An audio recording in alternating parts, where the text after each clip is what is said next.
Tu sais, ça peut paraître flou, ce concept de se choisir, d'apprendre à se connaître, de s'auto-psychanalyser. Comment est-ce qu'ils peuvent faire ça? En 4 étapes simples, lorsqu'on veut changer par exemple un comportement qu'on n'aime pas, ou bien qu'on ressent une micro-trahison, ou peut-être qu'on a une pensée comme ça qui nous pèse et qui revient souvent régulièrement à chaque fois, ça peut être l'anxiété, la peur de l'avenir. Une première question, c'est de savoir quels sont les comportements que moi j'ai observés dans mon quotidien qui me confirment que le problème que je pense être mon problème l'est vraiment.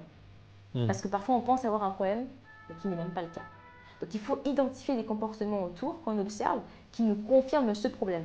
En deuxième lieu, n'importe quel comportement que nous voulons enlever de notre vie qui nous insatisfait est un comportement qui cache une peur.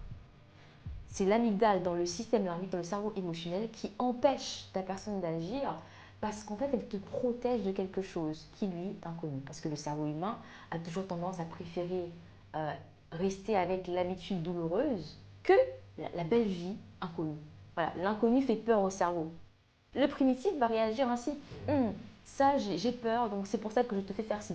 Un homme tout bête. Imaginons que vous fumez par exemple, vous avez envie d'arrêter de fumer et que vous avez juste arrêté la quantité qui paraît comme une addiction, mais vous savez que vous fumez toujours. Donc là concrètement, votre amygdale vous protège de quelque chose. Vous ne fumez pas parce que vous voulez vous détruire la santé. Vous le faites parce que dans votre cerveau, fumer est encore perçu comme positif. Donc il faut voir dans la deuxième partie des peurs. Quelle est la peur du regard de l'autre que j'ai? La peur de l'inconnu que j'ai. Une fois qu'on finit de voir les peurs, on conclut l'interprétation du primitif, l'interprétation inconsciente. Pas consciente parce que notre conscience nous ment beaucoup. Donc dans l'inconscience. Et après avoir fait ça, la quatrième et dernière étape, c'est l'étape où on va maintenant identifier le fait générateur. Le premier événement qui est venu créer en nous le début de ce traumatisme. Et pour d'autres, ils vont devoir faire un rêve pour s'en souvenir. D'autres vont s'en souvenir d'un coup comme ça avec une évidence. En coaching, il y a toujours ce côté de je ne suis pas sûre que c'est ça, mais je me souviens que à mes 12 ans, mon père m'avait dit. C'est exactement l'événement qui a déclenché le traumatisme.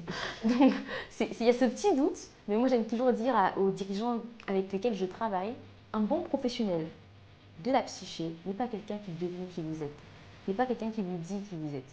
C'est quelqu'un qui écoute avec vous qui vous êtes, qui prend la peine d'écouter vos mots, tout ce que vous dites.